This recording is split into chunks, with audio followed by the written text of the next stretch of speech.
Welcome back, everybody, to Watcher of All Things. My name is Kiki, and this is my podcast where I talk movies, TV shows, and all things entertainment. And today, it is episode 119, where we are talking Mortal Kombat II. Am I a fan of the Mortal Kombat video games? Not really. I think I've played one of them for maybe 30 minutes total in my lifetime. I sort of know some of the lore. I know the catchphrases, of course, like so many video game players do, but that does not matter. I was still very curious to see how this film was going to actually pan out. I watched the first one for the very first time just yesterday before I saw this film today. I am currently recording this very late on a Saturday night at 10:30 p.m. So, I've had a few hours to ruminate on this after seeing Mortal Kombat in IMAX this afternoon. So we're going to talk all about it. But before we get to Mortal Kombat 2, I hope you are doing well. What a weekend it has been so far. I have watched a lot of stuff leading into this episode. Currently working on a YouTube video that is Star Wars focused for this month, so we will be talking a lot of Star Wars. A couple things to plug at the top of the show as well. New YouTube video on my channel, going through my new physical media stuff, as well as some comic books that I bought. Go check that out. It was a lot of fun. Also for today, timestamps below, of course, as I say every single week. You don't want the movie spoiled for you. Just listen to the news section, the non-spoiler section, then you can go right to what else I watched, where I have tons of stuff to cover. So I think that about does it for the intro. Lots of fun stuff that we're going to actually go through today. So let's get it started. Let's jump right into the news. Alrighty, we are going to start the news by talking about this Melissa Barrera interview that she gave, where she talked about Scream 7 and her life ever since she was fired from the franchise. So she spoke a little bit about her life after she was fired, that the phone was not ringing for a while. It was a really tough 10 months because she was pretty much one of the first actresses to really speak out about what was happening in Palestine, because it was right after October 7th. She was saying that, look, for people who are historically unaware of what's happening, Palestinians have been treated horribly for years, so I don't know why this is like a new event to people. And she was just being, very honest about the situation and the historical context of Palestine and Israel. And she, of course, got fired, so Paramount is Paramount. Anyway, she was talking about how for many months after, the phone was not ringing. She was worried that maybe her career is going to be over, but she just has to stay patient. And she also spoke about the final product of Scream 7 since her firing, and how she claims that Paramount lied about the numbers for Scream 7 and said,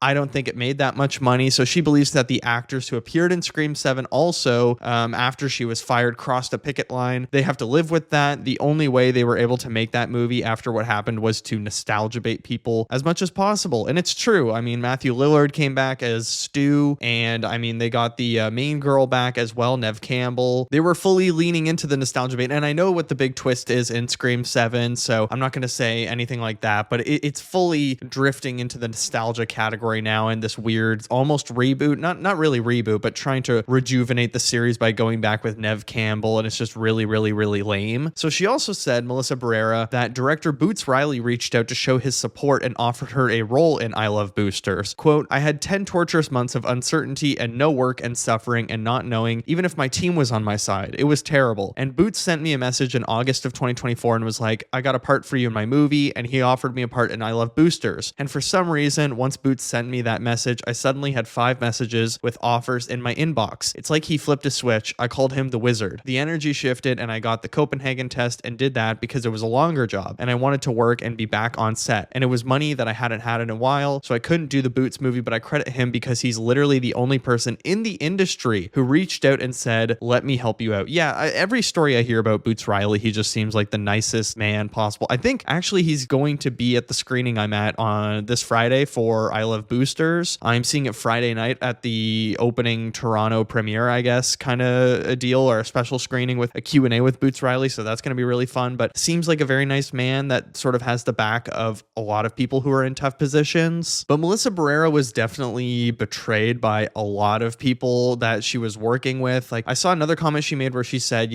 private messages kind of mean nothing to me. It's public actions that really show where your sort of line is in the sand, I guess. And I totally agree with her. Like, all of these private DMs that the stars of the movies were probably sending her and like, oh, I still want to be friends with you, doesn't mean much when you're still starring in Scream 7 and still staying under the boot of Paramount. So I'm happy for Melissa Barrera that she at least has her time coming back to her now. Everybody is really in her corner. She made a movie last year or 2 years ago called Your Monster that was just super, super, super fun. If you want a good Melissa Barrera project since Scream 6, definitely watch Your Monster because it was a lot of fun. But let's move to our next story. Very confusing story for me because a new Planet of the Apes film is officially in the works. Now, I reviewed Kingdom of the Planet of the Apes for this show. I loved it a lot. I thought it was actually a extremely solid return for the franchise after what Matt Reeves did with it. Matt Shakman is directing. It will not be a sequel to Kingdom of the Planet of the Apes. It is a new Planet of the Apes film that is sort of in the universe, but it's not a direct sequel. And the only real hint we've had is, I think it's the like main dude at 20th Century Studios. He tweeted or he retweeted a report about the movie saying it depends what you define as continuation. So it might be a continuation of the Kingdom of the Planet of the Apes story. It might not be. Like, I thought Kingdom of the Planet of the Apes was actually an incredible return to form for the franchise. It seemed like, wow, we might actually have a rejuvenated universe after War for the Planet of the Apes, a very tough movie to follow up on because that original trilogy of the reboots that they did, I know Matt Reeves only did the second two, but my God, Dawn for Rise of the Planet of the Apes or Dawn and War for the Planet of the Apes were the two second films were just absolutely fantastic. And I was excited to see what Wes Ball was going to do with this universe. I know he's doing the Zelda movie, but that's wrapped filming and it's coming out, so he could go back to the Planet of the Apes. I'm hoping that this is just kind of a Rogue One solo situation in a larger Star Wars universe, that it's like, oh no, it's just a spin-off story that we're doing on the side and then we're going to come back. That would be the ideal scenario to me because there were really great storylines being set up with the humans finally being able to make contact to each other on Earth and shooting a message into space seemingly. So it looks like people are going to come back to Earth and maybe we'll get a reboot of the original Planet of the Apes. I'm not sure. That could be a huge thing that happens, but Matt Shakman as director is an interesting choice. He just did Fantastic Four last year, and I think that movie was incredibly solid, but ultimately it was stuck under the vision of Marvel Studios. So I would love to see him without a studio sort of hanging over his head and having complete creative control, just because Fantastic Four really had to lead into Avengers Doomsday and introduce the Fantastic Four. So that film had obviously a lot of heavy lifting as a sort of bridge between sequels and bridge between characters that we have to get to know for the future. I'm excited to see him maybe do a little spin-off or like in between bridge film here within this context, because 20th Century Studios, even in their sort of franchise stuff, are very good at being hands off and just letting whoever take over. So I don't know, it's kind of exciting news to me. I mean, more Planet of the Apes movies, the better. I love Planet of the Apes, so I'm happy with whatever they want to do, but I was very excited to see what the Kingdom of the Planet of the Apes universe or that trilogy was going to bring, because after that movie came out, they announced we are going to do a trilogy of films. Now this film is coming and it's like, okay, is this going to be a one-off and then we go back to the trilogy? Are they trying to make a larger expanded universe or a shared universe? Or are they just doing a one-off within the world about another tribe? I think there is a lot of possibilities for this franchise because it is still so fresh. You look at the original Apes movies from the 70s and 80s, they got all the way up to how many films? Like 8 or 9. So this trilogy and this new franchise, after we had the 3 in the 2010s, we could have the 3 that are including Kingdom of the Planet of the Apes, and then this spin-off for Matt Shakman, who just did Fantastic Four. You never know. You could get up to 10 or 11 films. So I don't see this as the worst news ever. It's a little bit confusing in what direction they are taking this franchise. I hope whatever director gets to do it just gets to sort of put their fingerprint on an Apes story, because I do love this end of the world. What's that genre called? Not apocalyptic, but you know what I mean? Like a hellscape story. I can't think of the word right now because it is late at night, but I think there's just so much potential with the Apes movies. People love hearing talking apes. People love the Planet of the Apes movies. I've always been a big fan of them, so we're going to be in safe hands. Maybe they'll get to that one day. But let's move into our next story. Paul Mescal and Jesse Buckley, who were just in Hamnet, are set to reunite in Ben Zetlin's Hold On to Your Angels. It follows a hellbound outlaw, played by Mescal, and a ferocious shepherd of lost souls, played by Buckley, who fall in catastrophic love as their crumbling bayou paradise drags them under. Look, as long as it's not a Bride situation or The Bride with Maggie Gyllenhaal, Jessie Buckley, I think that was a very strange role for her. As much as I kind of love The Bride. I think this could be really cool. You know, one of the biggest takeaways I had from Hamnet was, goddamn, Paul Mescal and Jessie Buckley have absolutely astounding chemistry. I would love them to do another film together, and I'm glad they already are, because it seems like they came off as very good friends as well after the award season, the press tour, all of that stuff that they did for Hamnet. They were a perfect couple in that movie. I think they played off each other so well as the sort of tortured artist and the tortured mother that is losing her sense of spiritual world. And, you know, Hamnet, I thought it was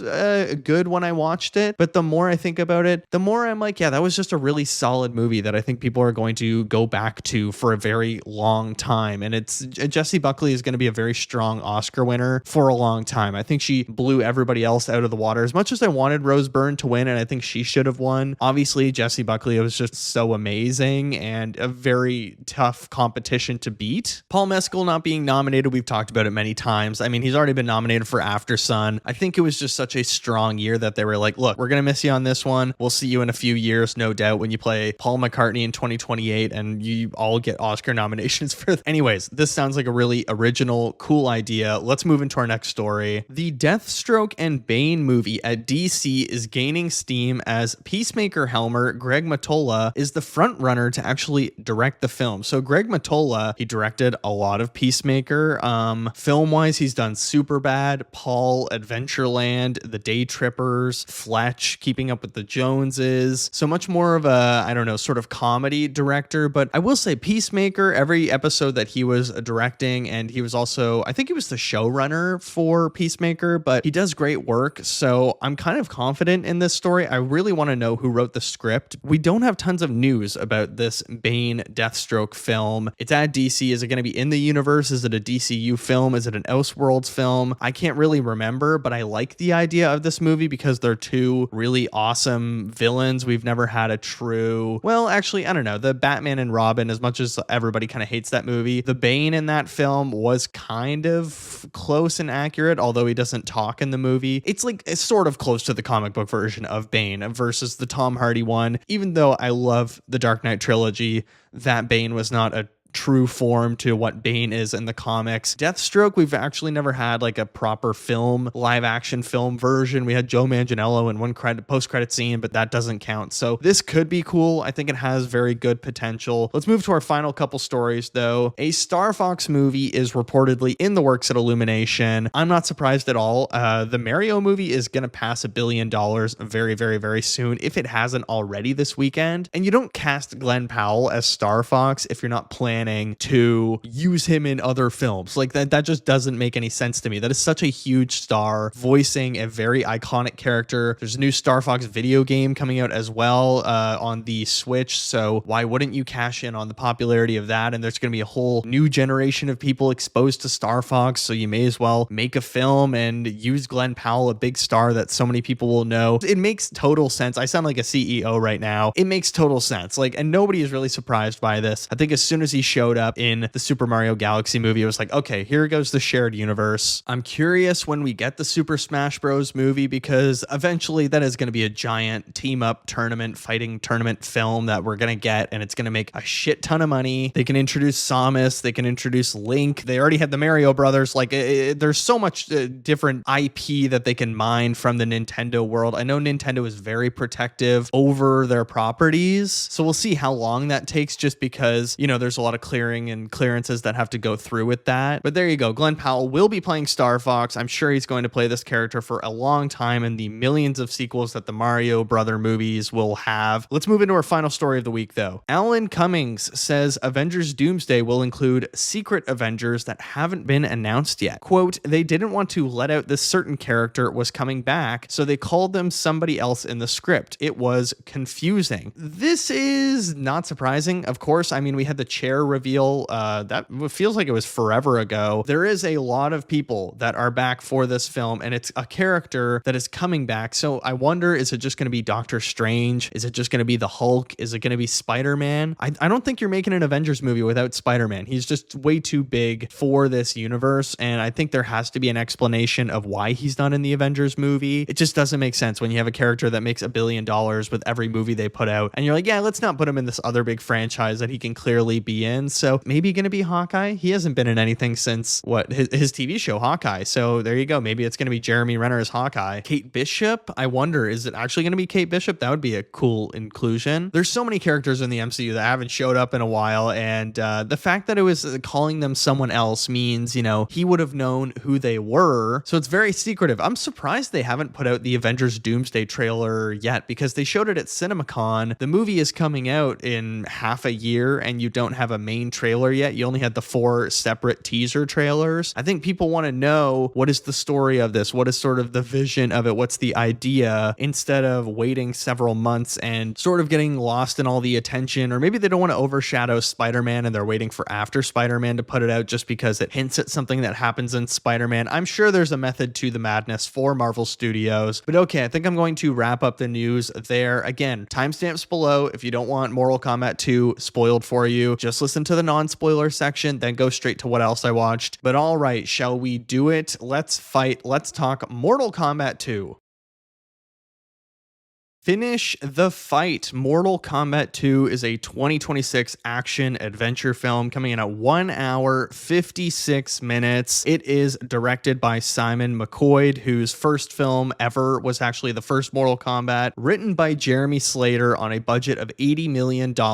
Reviews are, I would say, positive. 7 out of 10 on IMDb, 65% on Rotten Tomatoes with an 89% audience score, 3.1 on Letterboxd with a 3-star mode. I would say that's mostly leaning positive. The synopsis for Mortal Kombat 2: the fan favorite champions, now joined by Johnny Cage himself, are pitted against one another in the ultimate, no-holds-barred, gory battle to defeat the dark rule of Shao Kahn that threatens the very existence of the Earthrealm and its defenders. Let's read out the cast because it is a doozy of a list. Carl Urban as Johnny Cage, Adeline Rudolph as Katana, Jessica McNamee as Sonya Blade, Ludi Lin as Liu Kang, Makad Brooks as Jax, Josh Lawson as Revenant Kano, Taddy Gabrielle as Jade, Louis Tan as Cole Young, Damon Harriman as Quan Chi, Chin Han as Shang Tsung, Tadanobu Asano as Lord Raiden, Joe Taslim as Bihan, Hiroyuki Sanada as Scorpion, of course, and just a whole list of others. Martin Ford plays the villain Shao Kahn. Really big list of people, including Max Wang as Revenant Kung Lao. Let's just jump right into my initial thoughts on Mortal Kombat 2. So it's another Mortal Kombat film. This time they're definitely leaning way more to please the video game fans, which I think is probably the right thing to do. It's just a shame that they still wrote a really bad movie. I mean, it's like trashy entertainment. I was entertained during this movie. It is very bad, but I was still like heavily invested the whole time, and I wanted to watch what was happening because it's Mortal Kombat. The characters are interesting. The lore is interesting. The world is interesting. It's just a shame that all the performances other than Carl Urban are just absolutely terrible. The direction is often very messy. The CGI is a mess sometimes. We're going to break down all of those elements today, but let's just start with my theater experience. So I saw this at 1:40 p.m. on a Saturday afternoon at Cineplex in IMAX. Really cool movie to see in IMAX because the screen is just so big and it's taking up so much of your vision. I'd say my theater was like 2/3 full. I was surprised it wasn't completely sold out. It seems like every movie I've been seeing at the Scotiabank IMAX for a while, it's just sold out every single time. So I don't know how this movie's going to do financially. The last one did, I don't know, not great, but that was COVID times. We'll also talk about that in a little bit with the budget and stuff like that. But there was definitely a lot of Mortal Kombat fans there. You could tell there's a lot of MMA dudes and then video game players that just,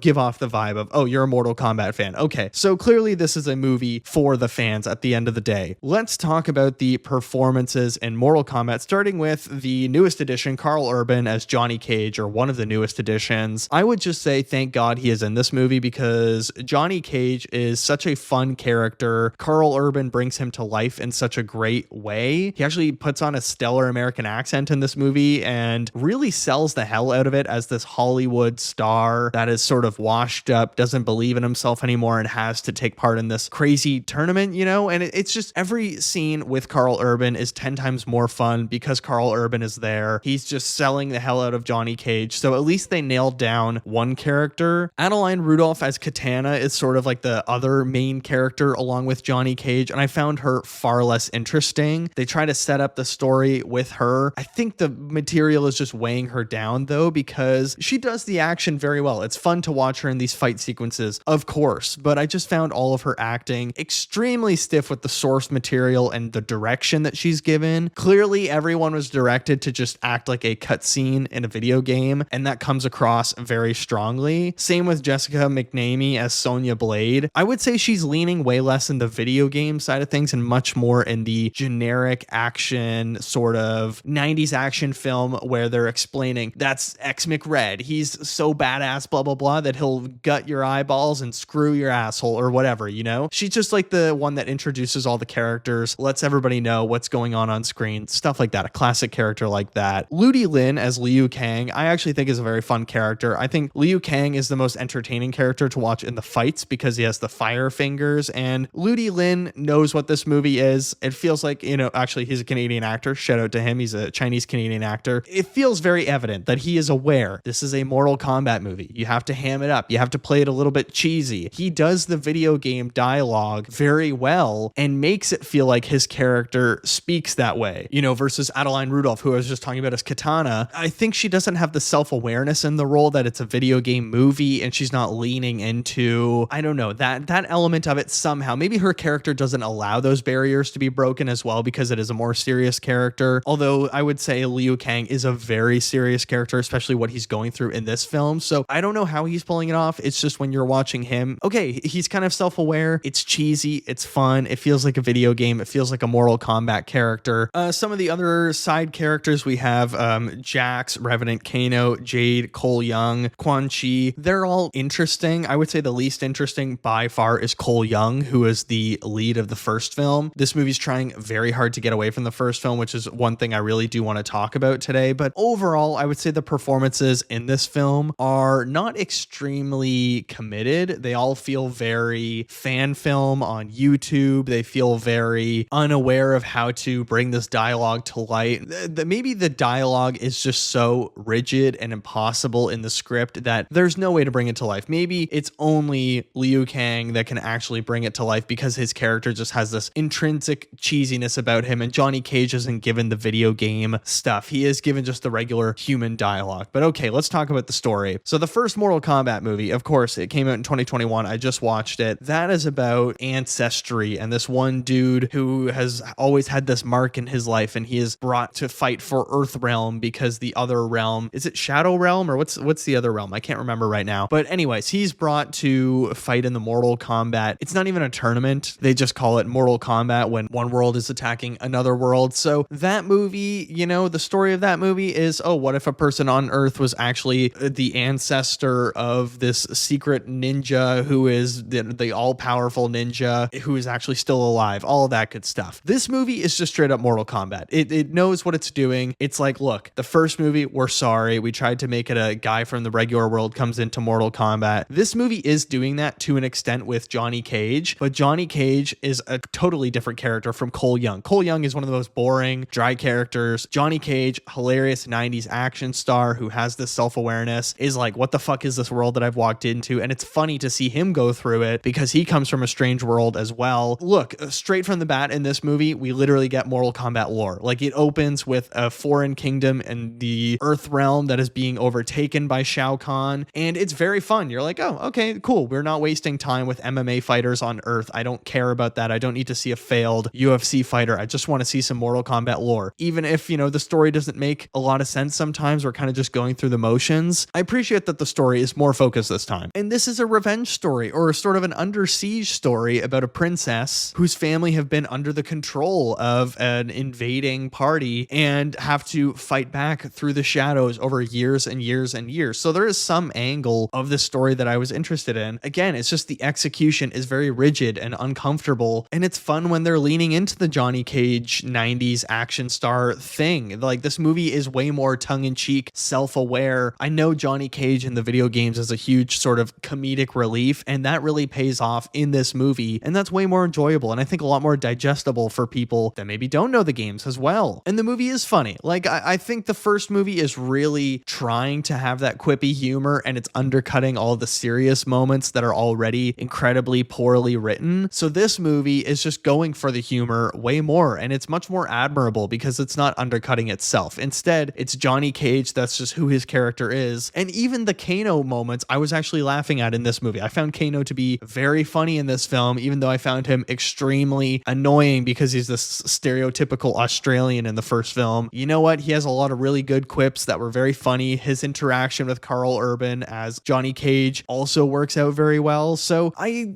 think there's a lot of course correcting that's going on in this movie. Johnny Cage even has a line in this movie where he says people don't want 90s cheesy movies anymore. They want gritty action, down to earth. So he's referencing the first movie. Oh, that's what people want these days, when in reality for Mortal Kombat, we kind of don't really want that gritty movie that the first one was. We want this sort of self-aware, strongly written 90s cheesy, fun action, kung fu, everybody killing each other movie, which this movie sort of attempts to do. Little spurts where you're like, okay, I think there is potential here. It's just that the script is so weak. There's a lack of character development that just doesn't come through. And I understand that, you know, the story of the games, there is a story. Obviously, you're playing through a campaign, but at the end of the day, Mortal Kombat is about using characters that you love over and over again and fighting against your friends or fighting online, and you're doing these little duels. It's very hard to translate that to a movie without just making a direct tournament. What happens when you lose a fight? The character's going to die. Are we just never going to see them again? That means people don't see their favorite characters again. Like, you wouldn't kill Johnny Cage if he loses his first fight because that's a huge character. Which brings me to my next point. There's a lot of returning characters who died in the first film that come back in this film, like Sub-Zero, like Kano. If you die in this universe, it kind of means nothing because they can just bring you back with a necromancer. Some of the kills are extremely brutal, but at the end of the day, they don't mean anything. So it just turns into hollow action, which is very disappointing. And it's not only empty action, but there's empty character moments because we simply haven't spent enough time with so many of these people. Like, this movie is really trying to prop up Johnny Cage as the main character alongside Katana. They are each on these heroes' journeys, but there's a big mess in the third act where we're simultaneously getting these huge third act swings for both characters and we're cross-cutting between them, but it just completely breaks any rhythm or goodwill that we've built up in the rest of the film. So you end up feeling overly spread out and like I haven't had enough time with these characters. And it's interesting how, you know, the first film is under 2 hours. I think it's actually shorter than this film, and it feels way too long. That should have been a 90-minute film. This movie is 1 hour 56 minutes, and I think it's missing about 15 minutes of character development because I didn't feel like I knew Johnny Cage even close to enough. I didn't know Katana enough. I didn't know Jada enough. I think there's a lot of characters in this movie that sort of pop up in one or two scenes or are just sort of referenced to and the camera points at them, but they are getting zero character development, zero growth, and it feels like a lot of wasted screen time on multiple people. And I think there's other stories in here that could be interesting, but ultimately this is a setup movie. Like, they are introducing two big characters in Katana and Johnny Cage, trying to give them these big character swings. But when the movie wrapped up, I was like, oh, okay, it was just another sequel setup, because the first movie very clearly setting up another Mortal Kombat movie. Like, the end of the movie is trying so hard to set up a new film. This movie, same thing. And it's not that these movies are ending on a cliffhanger. It's just that they're very clearly saying, oh, we need to find the other champions, or oh, we need to bring back these champions, blah, blah, blah. Whatever the movies might be ending in, they're not ending in cliffhangers, but they're ending on promises and challenges that are saying to audiences, oh, we'll be back. And it just feels a little bit cheap and undersold to me. But okay, a couple more technical things I want to talk about away from the stories. The stunt work. I think a lot of the stunt work in this movie is very good. There are multiple fights where I was extremely impressed. There is definitely a lot of wire work and people actually doing their own stunts, which to me is remarkable. There's also a lot of really bad stunt swapping, or like covering Carl Urban's face when he's fighting as Johnny Cage. You can tell it is a completely different person villain doing a lot of these stunts, and it's extremely distracting. That being said, I don't know if it's supposed to be like an inside joke that Johnny Cage doesn't do his own stunts, so it's sort of the filmmakers doing a little bit of a wink, because when we see Johnny Cage's film at the start when he's introduced, it's clear that it is a stunt person doing these fights. So I don't know if that's supposed to be a tongue-in-cheek thing for the rest of the movie that's carrying through. The CGI as well, that was a big thing in the first movie. I thought the CGI was just absolutely horrible. I don't know if because that was a COVID movie, it was like sort of time crunched and really thrown together at the last minute. I think the CGI is improved in a lot of the fight sequences and the textures look better, but it's the overall environments and worlds that they're walking through that I'm like, oof, this looks absolutely horrible. Like just the amount of sort of gray smokiness in the background. You can tell where the green screen ends and things like that. They're not doing extension well in CGI. The movie had $80 million,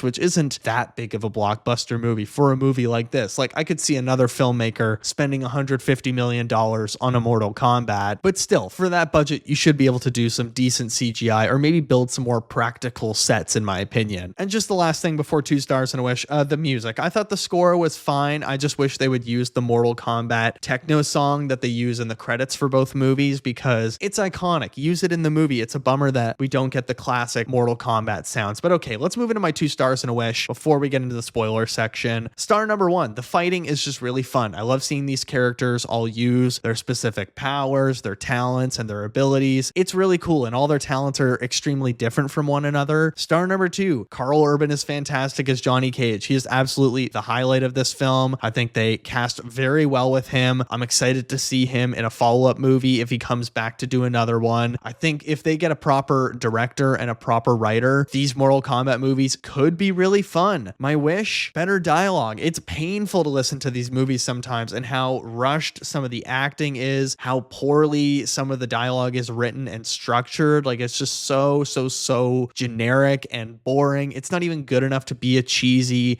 sort of fun 90s action, kung fu karate movie, martial arts movie. But look, overall, ultimately, I think Mortal Kombat 2 is kind of junk food. It's not very good for you. It's not sustainable, but it's enjoyable in the moment. So I'm not going to be too harsh on it, because this is just like by no means the worst thing I've ever seen. I've seen so many way bigger flops of blockbuster attempts or building universes attempts. Mortal Kombat 2 is not that bad. I gave it 2.5 out of 5 stars. I think it's definitely not my lowest rated movie of the year. I took a lot of enjoyment out of it, even if I didn't love it that much. But let's talk about some spoilers.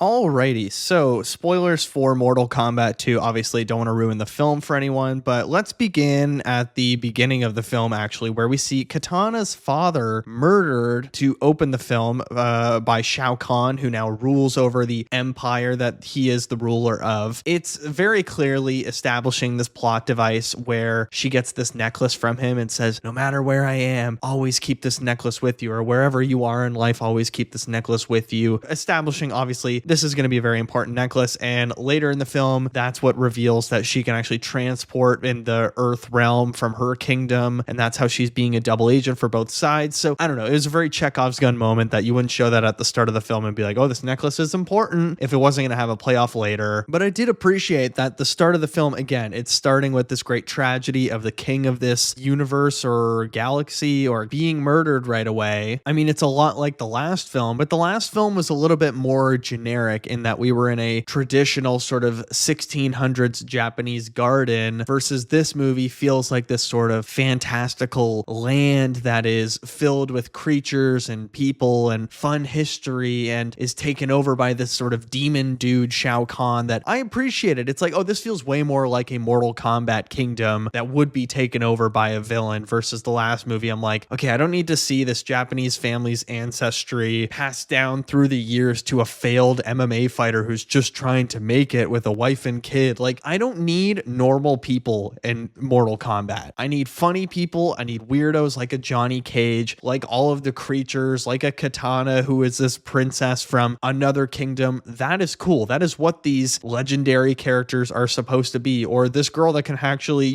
shoot laser beams out of her arms and is aware how weird this world is. That is way more fun to me. Now, let's talk about the best fight of the entire entire film by far. Liu Kang versus Kung Lao. So Kung Lao in the previous film was murdered. He is one of the good guys that is killed in the film. He has his soul taken away from him. Liu Kang has sort of made it his destiny to try and bring him back to life somehow. And I don't think that was in the last film. I think that's just in this movie where they are fighting the two of them. So in this movie, the necromancer, and again, this is how death sort of means nothing in these movies. The necromancer brings Kung Lao back to life. So he is Reverend Kung Lao with the sharp bladey hat, which I really love that design. I think that's such a cool weapon. But he's brought back to life in this movie. He is clearly under some sort of spell or curse or something along those lines where he is evil now and he's fighting for the non-Earth Realm team. But I liked how they have this huge fight. I think it's well designed, really well choreographed, brutal kill in it once again. Although I think that's how like he was killed, or there was a kill like that in the last movie. That's how he killed someone. So it was a little bit of a repeat step, but still the fight is really well choreographed. I think there's a lot of really complicated moves and wire work that they're doing that is just very fun. And it's in this very Mortal Kombat-y world where they're in this like, I don't even know, thing in the sky with a big blue background. And I was like, okay, this feels like Mortal Kombat. This is by far the highlight of the movie so far. I'm so in right now. But at the end of this fight, and this isn't even the end of the movie, this is probably halfway through the movie, Liu Kang kills Kung Lao and says, "Don't worry, brother, I will do my best to bring you back," you know? And it's like setting up another film, and he's saying, this is my mission to bring you back to life. And you kind of know that that's going to happen because we've seen the necromancer bring Kano back to life. We've seen him bring Sub-Zero back to life. There's been two characters in this movie brought back to life, no questions asked, no complications. So once again, death means nothing in this universe, which isn't good for dramatic tension. If someone dies, they can just bring them back. Shao Kahn could be the villain of the next movie right away. We won't even get a new villain in the next Mortal Kombat because everybody can just come back right away in the snap of a hat with this necromancer guy that has this amulet. And it's the magic amulet, of course. It's always some bullshit with an amulet. But anyway, really good sound design, good choreography. Really love the music in the scene as well. I think it's just packing such an intensity, and the two of them are just beating the shit out of each other and using their powers to the fullest ability. Loved that. Another fight that was very interesting, Shao Kahn versus Cole Young. They are fighting in this like underground secret green sewer thing that is framed exactly how a Mortal Kombat fight would start when you're playing the game. It's like the zoom in of each character walking in, then it zooms out to the side view, and you have these two bars at the top of the screen, which is a little Easter egg. There isn't actually health bars. It was two bars hanging off the ceiling, but it's meant to be like the health bars. But Cole Young gets his shit stomped in and he dies. So that's why I was like, wow, this movie is both physically and on a script wise, sort of story wise, is literally killing everything about the first movie, throwing it out the window, doing its own thing. I don't think they could have been more overt that they're trying to avoid everything they did in the first movie, which I appreciate because that first movie, it actually sucks. I thought the first movie was really bad. And again, it's trying to be, oh, let's do Mortal Kombat, but make it gritty and make it real and make it gray like all of these other ugly movies that you would see on Netflix or streaming services. Just nothing special about it. Versus this movie, a lot more colorful. I think it actually does have some nice looks to it at times, even if the CGI is a mess. But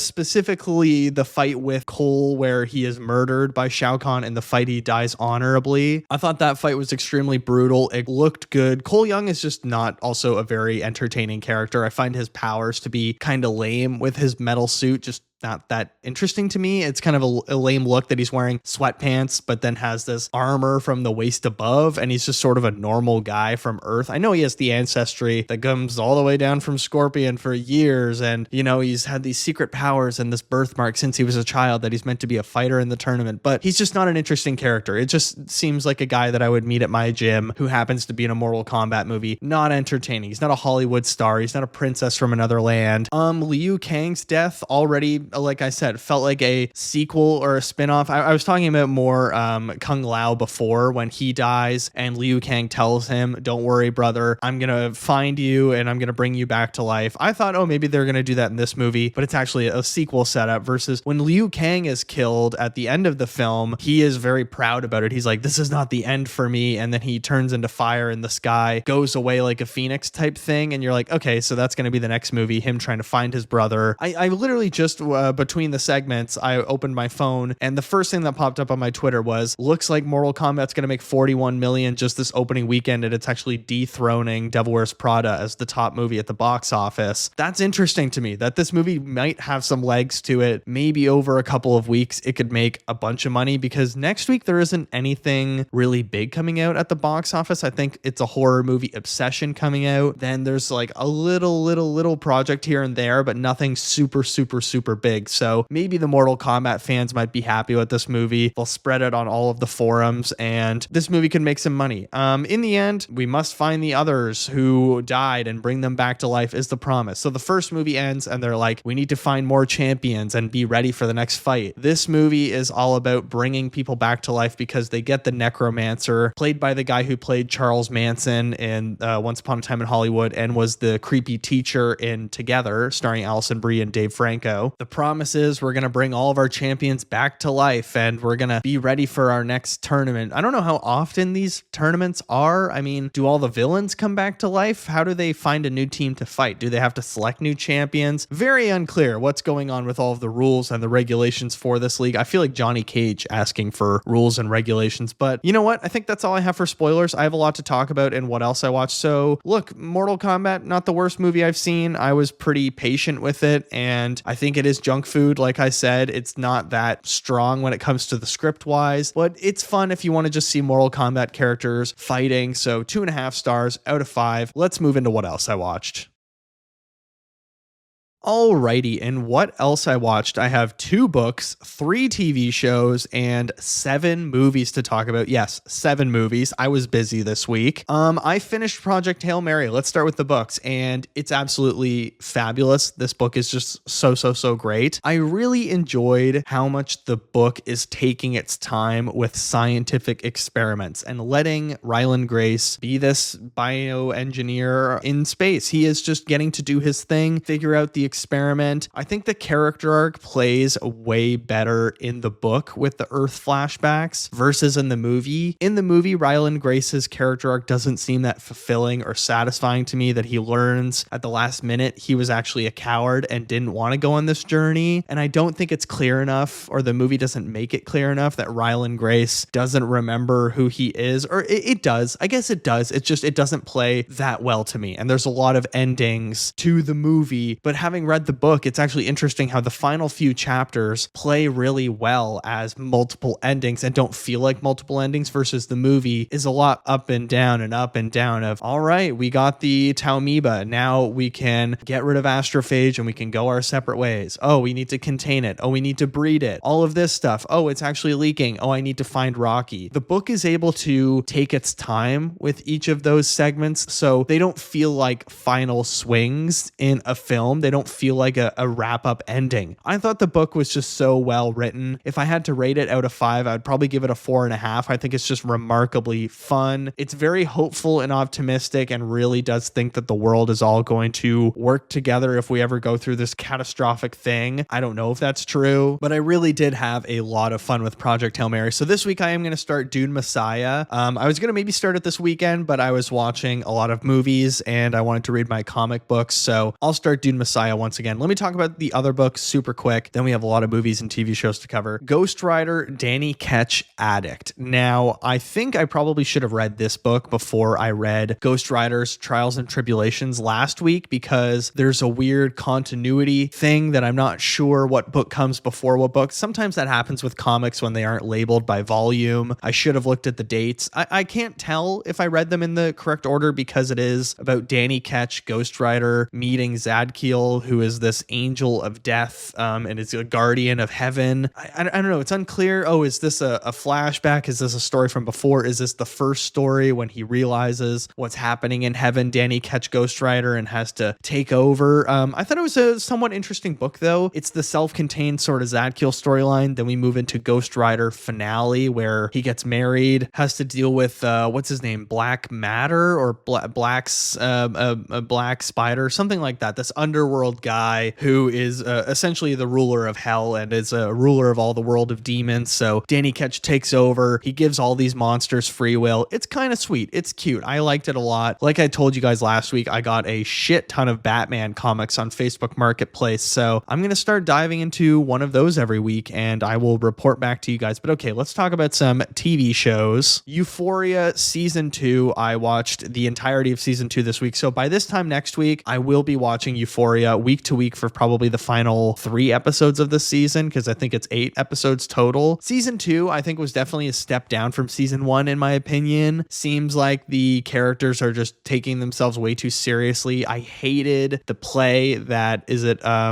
what's Maud Apatow's character's Lexi. Boom, there you go. You can never keep my memory down. But I don't love the final 2 episodes being a play about all these characters that are in this show. It just feels like the principal should have read the script and would have been like, is this based on true events? Because the principal would have known about it. But anyways, it's a show about a bunch of teenagers that are doing very adult things. I don't know why that's the hiccup that I'm stuck on. I think Zendaya is also stronger in season 1 because of the source material. Like the final episode that she has with Coleman Domingo in season 1 is fantastic, where they're at the diner, even if it goes on a little bit too long, but it's just the two of them talking and trying to figure out how she's going to bounce back from this is really gorgeous. I just thought, wow, like Zendaya, absolute powerhouse with Coleman Domingo, who's fantastic, although recently out of favor with me a little bit because of the Michael Jackson movie. But season 2, it's just a lot of crazy shit going down. Once again, I don't love Jules and Rue's a friend that they meet who is sort of a bad influence on her as well. They have this sort of love triangle going on that's very odd, but I just don't think it's extremely fulfilling. I don't like how Kat is rude to Austin Abrams' character. He's just such a nice guy, but maybe it's her insecurities playing into all that. Anyways, that is Euphoria season 2. I'll be caught up on season 3 by this time next week. Let's talk about Daredevil Born Again, because I think season 2 was absolutely wonderful. I watched the final 2 episodes this week. It is all wrapped up. I think we are getting season 3 probably in March of next year. Again, they'll probably start it around the same time, but it was just absolutely riveting. I really liked the mystery and the intrigue about this ship being sunk and Daredevil being a wanted man and Matt Murdock is missing, but then he shows up for the trial of Karen Page. So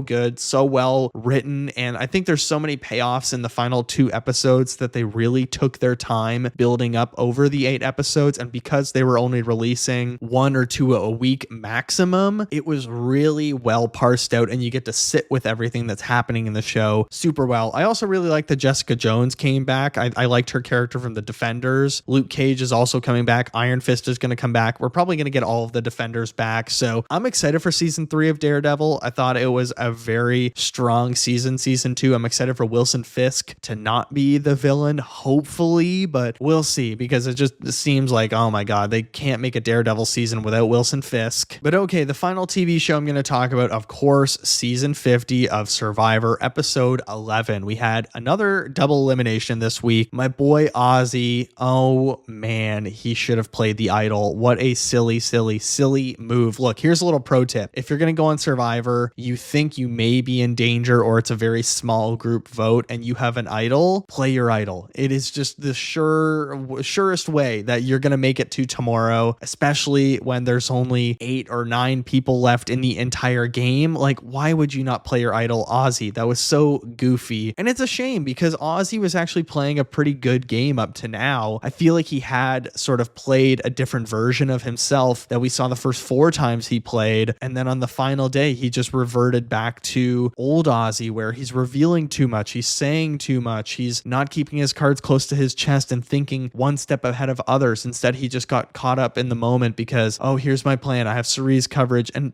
just him blabbing to Aubrey was such a bad move. But I also think Rizzo made a really bad move in letting Ozzy go home, because he should have told him, play your idol tonight. I'm telling you, the votes are on you. It's leaning towards you, and you make your alliance go another day. Instead, Rizzo backstabbed him and he got rid of one of his main alliance members because he was jealous of Ozzy and Cirie. And I don't think that's going to play well in the jury. Ozzy is going to tell a lot of people that Rizzo, he's all flash with no substance. He's not a well-rounded player. That might bite him in the ass if he makes final 3. At this point, I don't know what the final 3 is going to be. It seems like Cirie is now going to be on the chopping block a little bit because people see how dangerous she is. Is Jonathan winning this season? season? I don't think so. Is Aubrey winning this season? Possibly. A lot of people online are talking about how Aubrey is now getting a winner's edit, and I completely agree. It seems like she is getting very much a Michelle, ironically, from Cal Wrong winner's edit, where she's sort of under the radar coming into the game and making all of these little moves towards the end to really sort of sweep everyone away at Final Tribal Council and making a lot of smart moves with votes and team ups and things like that. So we'll see what happens. I'm really scared that Aubrey's going to win and it's going to be a bad ending to what I think is a very good season. I'm just happy we have returning seasons again, because when returning players come back, way more exciting. But let's talk about the 7 movies that I watched this week. All right, so up first, I saw Close Encounters of the Third Kind in 70mm film projected at the Review Cinema here in Toronto. I had never seen this, from 1977, directed by Steven Spielberg, one of the most iconic science fiction films of all time, no doubt. And it lived up to the hype for me. I actually didn't know what to expect. I thought it's going to feel a little bit dated. I don't love Richard Dreyfuss as an actor. A lot of films that he's in, I don't find his characters very interesting. And I didn't find him interesting in this movie either. I think he's not a good lead in this film, but it's just what is going on with the sci-fi-ness and the alien elements of this movie is so interesting to me that I was completely blown away. I was very entertained. I love the design of the alien spaceships and the little aliens at the end of the film. And watching it in 70mm was just so great. Like, I love watching movies in film projected in a theater because the film is just so grainy. It's so poppy. I love the blue that really comes across in the night scenes, especially like in Testament of Anne Lee when I saw that in 70mm. Love the blues and the shadows in that. Marty Supreme, same thing. Project Hail Mary looked absolutely gorgeous in 70mm IMAX, and this film as well in 70mm comes across so well. So I gave it 4.5 stars. I really enjoyed it. I think the final act is just so beautiful as this tribute to maybe it's death and Steven Spielberg dealing with losing a loved one when he was a kid, maybe a grandparent or something like that. But maybe it's also when his parents got divorced. You know, his father lived separately and he didn't see him as much, or he wasn't around him as much. So maybe this is sort of a meditation on that, of divorce being this alien spaceship that takes one parent away and your family is separated. Who knows? But I found it very intriguing. After that, I saw Hokum on Monday night, which is a new horror film from Damien McCarthy, who directed a film called Oddity, I believe, a few years ago. Stars Adam Scott and a whole bunch of Irish character actors in this creepy little Irish hotel. I thought it was pretty entertaining. I think the story is very lackluster and thematically not a lot going on there, but the amount of jump scares and things that they are leaning into and trying to creep you out really does work. And it's really effective when you're watching this in a dark room in a big crowd of people at the movie theater, because a woman behind me screamed twice and screamed loudly on the jump scares, and it's very effective and gets you as well. And I also like movies that use jump scares in a way that you're anticipating there's going to be another jump scare and they still mess with you and they still do it to you. And that's what this movie did. I also think Adam Scott is just giving a fantastic performance in this movie. He is so good as this snobby, snarky, rude writer that is on a retreat, and it was just a really enjoyable movie. I don't think it blew me out of the water, but it was a pretty solid horror movie that I gave 3 out of 5 stars. After that, I saw Blue Heron, which is directed by Sophie Ramvari. It is a Canadian film. The synopsis is, in the late 1990s, a family of 6 settles into their new home on Vancouver Island as internal dynamics are slowly revealed through the experiences of the youngest child, Sasha. Their fresh start is interrupted by the increasingly dangerous behavior of Jeremy, the family's oldest child. So this is a Canadian film, another really great Canadian film to come out this year. This is just such a gorgeous movie. It's the directorial debut of Sophie Ramvari. You wouldn't be able to tell because this feels so mature and experienced. I almost did an episode on this movie instead of Mortal Kombat 2, but I was just like, no, I'll do Mortal Kombat 2 like I promised. But go see Blue Heron, because this movie is absolutely phenomenal. Like, it was so emotional. Multiple people sobbing in my theater when the credits rolled, like fully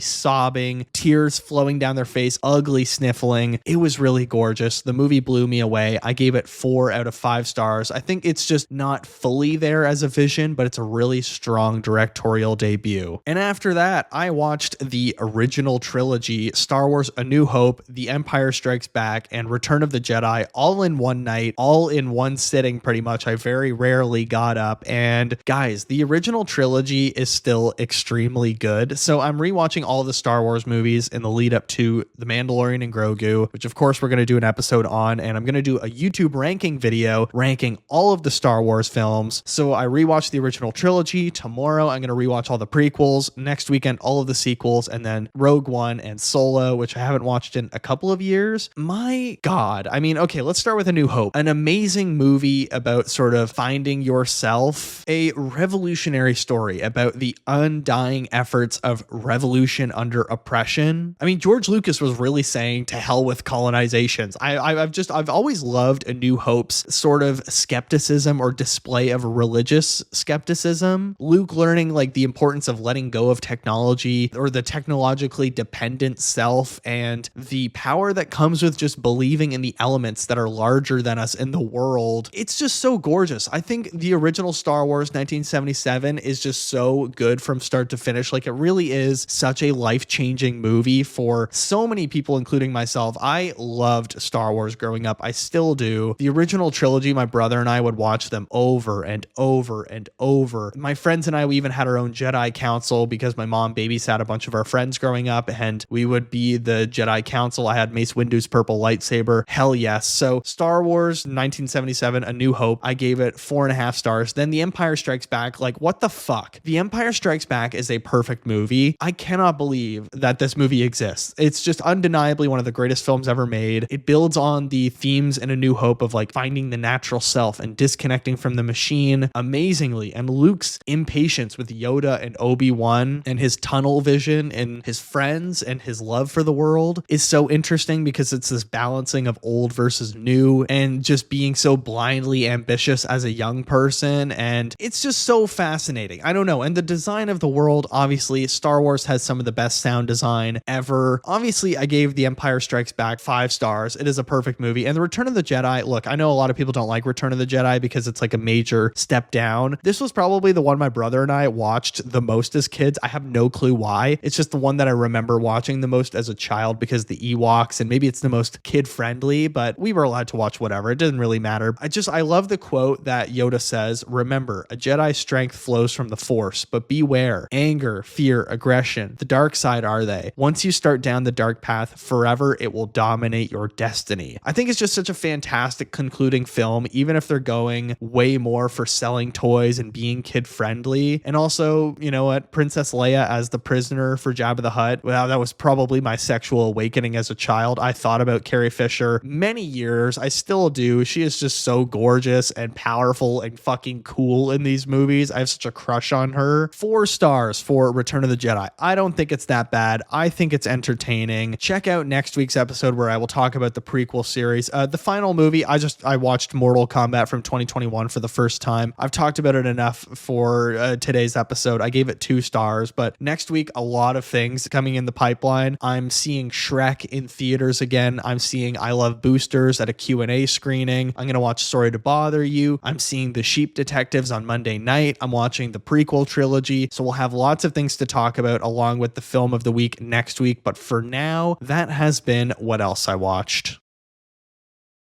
And in fact, I think that's going to do it for episode 119, Mortal Kombat 2. Bit of a mess of a movie, but I still kind of had fun with it. As always, please rate and review the show 5 stars wherever you get your great podcasts like Watcher of All Things, whether it be Spotify, Apple Podcasts, Amazon Music, or Acast. We are, of course, an Acast-produced show. You can actually comment right underneath the Spotify episode. Drop me a line. What are you watching right now? What's your favorite movie of the year so far? All that good stuff. If you're on the YouTube channel, hit like, subscribe, comment down below as well. What books are you reading? What music are you listening to? What are your top 3 movies of the year? What movie are you looking forward to that isn't out yet? All of that stuff. And hit the notification bell. That way you know when new videos and new podcast episodes drop. If you want to get in touch with the show, you can email me, watcherofallthings@gmail.com, and find me on social media. Instagram and Threads are just at watcherofallthings, and then the TikTok account is at watcher.of.all.things. I post on social media every single day. I make make videos every single day. Tons of stuff to see there. You can also follow my personal Letterboxd account, KikiJ70. That's KIKIJ70. I have an ongoing list of my top movies of 2026. I actually just got Letterboxd Patron. Totally worth it. I love supporting the service because I use this app and it's still a sort of niche thing. Not really, but it's worth to donate and support something if you love it and you want it to keep going. Support great art and great artists. But follow me on Letterboxd. Drop a comment under one of my reviews that you found me through the show. I will follow you back. Next week, we have Obsession, a pretty small horror movie, but I've heard amazing things about it. Very excited to watch that, but that will be next week. For now, thank you all for listening and the kind words that I get from you guys every single week. It's so much fun hearing from you all. Take care of yourselves, and I will see you in the next one.